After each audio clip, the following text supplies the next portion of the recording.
السلام عليكم ورحمة الله وبركاته. معكم عيد من قناة الجزار عيد سينا. تعالى طبعا موضوع الحلقة النهارده اللوحة اللي هي مشهورة طبعا، ناس كتير بيقول لك بيتعمل عليها سحر، وطبعا هو فعلا بيتعمل عليها سحر وناس كتير طلع فيديوهات كتير ناس بتقول لك انها بتتباع ب 10,000 وب 15,000 وب 20,000، واحنا كجزارين بصراحة ما حدش ساومنا عليها حتى بجنيه، بس لان احنا طبعا عمرنا ما هنبيعها ولا بجنيه ولا بمليون سواء مكسورة او سليمة. ولكن طلع بقى حاجه جديده بيتعمل عليها سحر اشد من العظمه دي، وطبعا انت ايه الكلام هيدور في دماغك دلوقتي تقول لي طب انت بتعرفها للناس ليه؟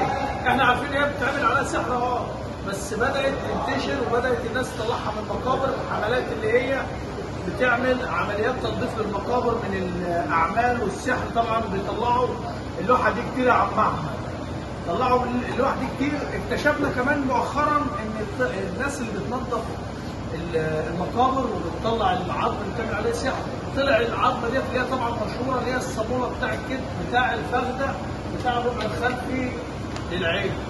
الصاموله دي طبعا اسمها العروسه بتاع مفصل الركبه بتاع الفخده.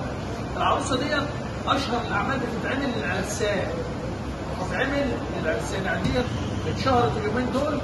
اي عريس وعروسه حد حابب يعمل له سحر، طبعا الشيوخ اللي قالوا ان ديت بيعملوا بقى سحر ايه للعرسان.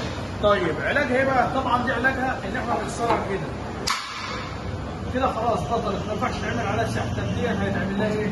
نفس الكلام برضه، لازم العظمه دي تتكسر. الكلام ده للجزارين اللي ما تعرفش، عظمه العروسه يا جدعان بتعمل عليها سحر زي عظمه اللوحه بالظبط واخطر كمان، فديت لازم تتكسر زيها زي عظمه اللوحه. طبعا صعب انك تمسكها وممكن تيجي تكسرها تعورها، فانت قرب عليها كده هتحطها في شوكه زي كده، ومن بعيد برضه هتقوم كاسرها كده. سواء بقى هتبيعها لحد يقول لك هعمل عليها شوكه، هتديها له بالشكل ده برضه هيعمل عليها شوكه خالصه.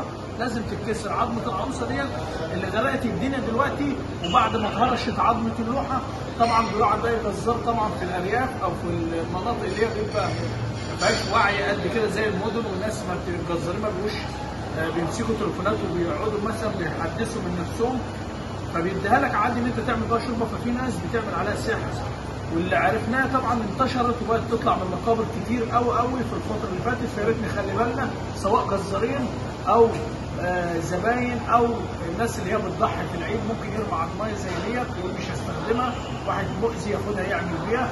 يا ريت نوصل التوعيه ديت للناس. ومع تحياتي لكم من جزار عيد سينا، ومع الف سلامه.